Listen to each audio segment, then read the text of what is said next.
Bom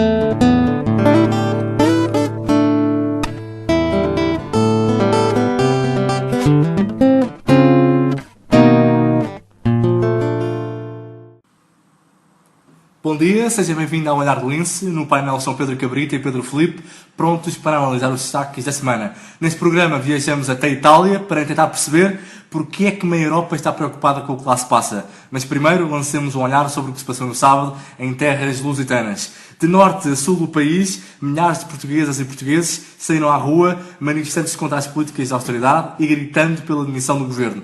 Os protestos fizeram-se sentir força em 40 cidades e ficaram marcados pelas músicas de Zeca Afonso. Pedro Filipe, muito bom dia. Sei que estiveste presente na manifestação. Um dos pontos altos deste protesto nacional aconteceu quando, à hora marcada, os manifestantes fizeram-se ouvir cantando a música Grândola Vila Morena. O que é que sentiste nesse momento? Muito bom dia. É verdade, sim senhor, estive presente nessa manifestação, já tinha estado nas anteriores e acho que esse foi um dos momentos mais marcantes de todas elas. Aquela massa humana impressionante a cantar em uníssono aquela música que para nós é um hino à liberdade e a quem dela aprecia foi arrepiante. Ainda por cima saber que em outras cidades, né, nos principais polos urbanos do país, à mesma hora estávamos todos a cantar a mesma música. A manifestação foi preenchida por vários cartazes, alguns até com ilustrações criativas. Houve algum cartaz que te tenha marcado?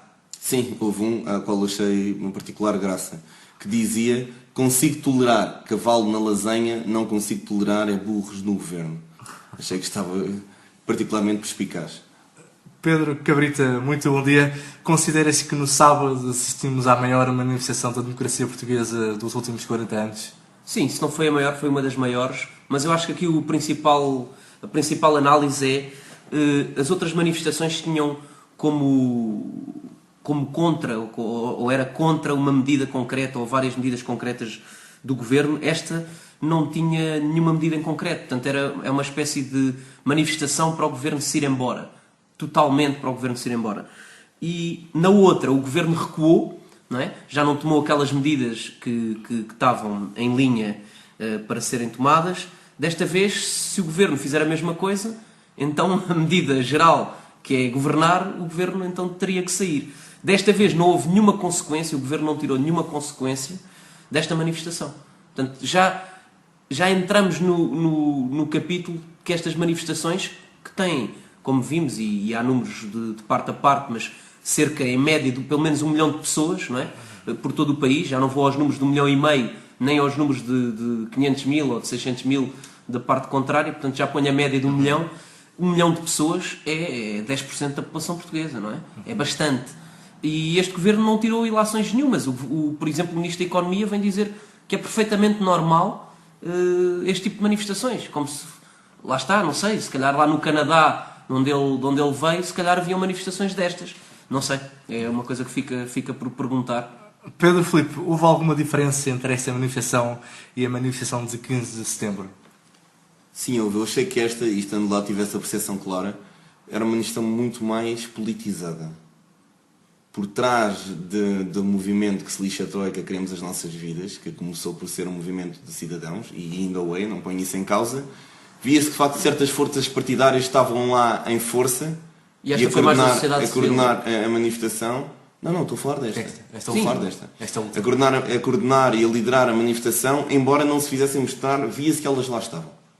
Percebia-se, sentia-se. Já havia um cariz muito mais político. Percebia-se que haviam ali certas ordens sindicais que tinham sido postas ali como propósito. Enquanto nas outras eu não senti tanto isto. Mas eu acho que isso é normal. Quer dizer, é normal que em manifestações que têm como matéria política, é normal que partidos políticos estejam presentes. Há um grande aproveitamento político. Sim, também é normal.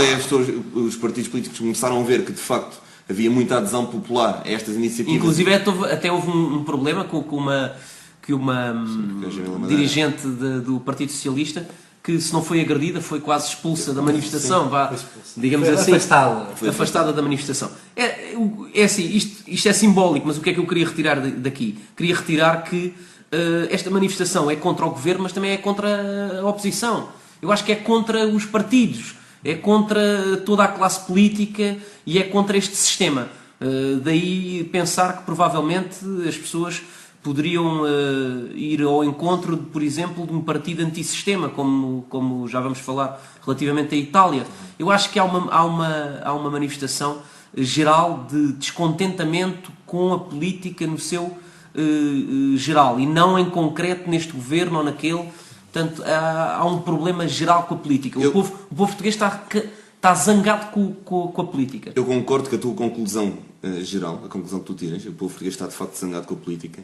Mas acho que o exemplo que deste não foi melhor. Eu acho que era aquele exemplo que tu deste é o exemplo crasso daquilo que eu estava a dizer. Ou seja, Jamila Madeira teve aquele incidente, e aquele incidente dá-se exatamente com pessoas de outros partidos que estão no movimento. Não foi um grupo de cidadãos apartidário, anónimos. Pois, foi mais uma luta entre exatamente. partidos. Foi exatamente isso. Foi um partido, neste caso. Pronto, mas tens de que compreender a tentar apoderar-se do movimento de cidadãos. E isto é um contrassenso. E deixou-te surpreendido? Não deixou, porque já tinha visto que de facto naquela manifestação estava muito mais politizado. Mas isto é um contrassenso. O movimento de cidadãos não pode estar presente qualquer cidadão, menos esta senhora. Então, mas que pois, sejam. São mais cidadãos que outros. É a tal falta de liberdade, não é? Há certas situações, e quando se entra neste tipo de não posso falar em termos radicais, mas são situações mais perto de serem radicais, há sempre este tipo de consequências que não são boas, não é? Porque não é bom para uma democracia alguém que, apesar de estar inscrita num partido, não se poder manifestar só porque é do partido da oposição ou porque é do partido do governo. Eu, por exemplo, não achava mal nenhum. Vamos imaginar que havia um membro do Partido Social Democrata que também queria se manifestar, que também não concordava. Porque é que não pode ir?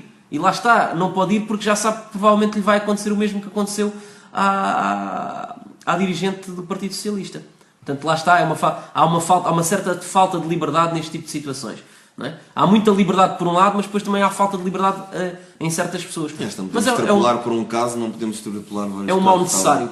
Estava lá mais gente do PS. No vosso entender, aquilo que se passou no sábado vai mudar alguma coisa no país? Pedro Filipe? Não. Acho que o modelo já está a começar a ser um bocado visto, e como tudo o que entra no hábito vai perdendo a sua força. A primeira teve muita força, a segunda teve ainda mais. A que o Pedro falou ainda há bocado fez com que o governo recuasse uma medida concreta, que era a que estava a ser posta em causa, e agora vai ser como as grândulas, já um efeito de repetição, efeito de repetição, efeito de repetição, e por mais simbolismo que tenha, o efeito prático vai ser nulo. Os membros do governo já não vão tirar daí ilações, o Presidente da República já não vai tirar daqui ilações, e qualquer dia... É mais uma. Pedro Cabrita?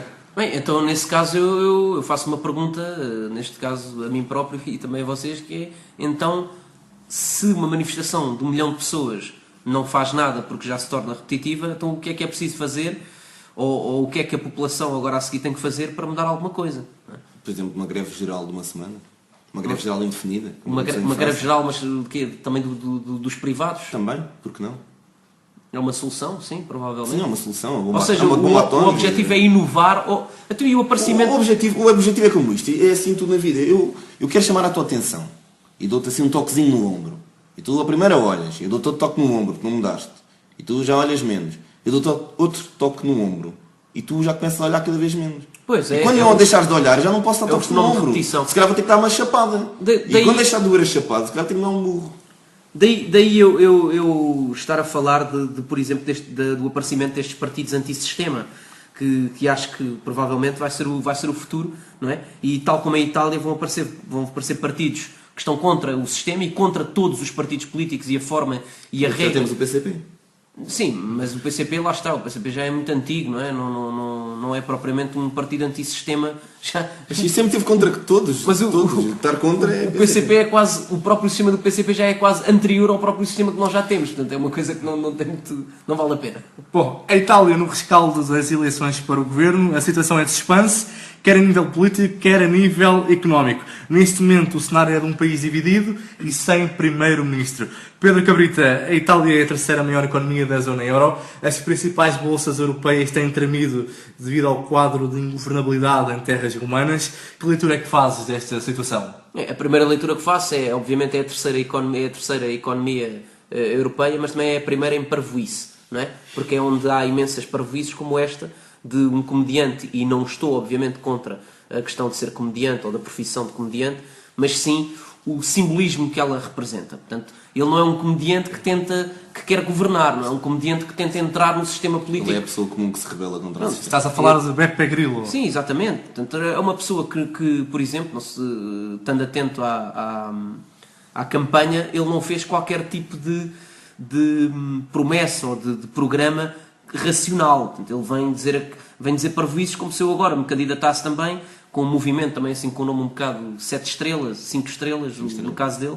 O nosso podia ser 7 estrelas, e eu vinha dizer que a partir do momento em que eu ganhasse as eleições, dava 2.000 euros a cada português. São este tipo de campanhas assim um bocado ridículas. Não achas que ele representa a indignação com o sistema político italiano? Ele representa aquele voto que acontece, por exemplo, em Portugal, que é o voto em branco. Não é? Quem quisesse votar em branco ou quem não quisesse ir lá, é um voto de protesto. Literalmente um voto de protesto. Pedro Filipe, perante esta divisão, Beppe Grillo acabou por tornar-se numa figura-chave para a formação do novo governo italiano. Ninguém estava à espera que um comediante tivesse tanto destaque nas eleições da Itália. É o nosso tiririca. O Brasil já tinha um. Agora nós temos um tiririca europeu. A acontecer tinha que ser em Itália. Portugal também tem nós tivemos, na Madeira, tivemos uma pessoa que se candidatou a Presidente da República, mas que também... regionais e eleições regionais é mais fácil. Mas lá está, se ele viesse para Portugal e também tivesse aquele tipo de atuação que teve na Madeira, não é? Se estivéssemos a fazer um paralelismo entre a Madeira e o continente, se houvesse uma pessoa cá em Portugal que tivesse aquele tipo de atuação, era mais ou menos isto que Beppe Grillo está a fazer em Itália. Não muda muito. Sim, mas acho que o povo português nisso é muito mais conservador. E não foi bem regional. Ele candidatou-se a Presidente da República e teve ainda uma percentagem, para aquilo que é, ainda teve uma percentagem forte. Não teve 25% como Beppe Grillo de Itália, não é? Aqui, Monti, o favorito de Bruxelas, ficou em quarto lugar nas votações. França e Alemanha têm estado a assistir para o que se passa em Itália com algumas expectativas. Os líderes da Europa, Pedro Cabrita, têm razões para estarem preocupados com este impasse? Têm, principalmente não porque apoiaram o candidato, mas porque apoiaram a política do candidato. A principal consequência destas eleições é a Comissão Europeia e o Banco Central Europeu apoiam e apoiavam a política, foram eles que puseram este senhor lá. Eles apoiavam a política deste senhor.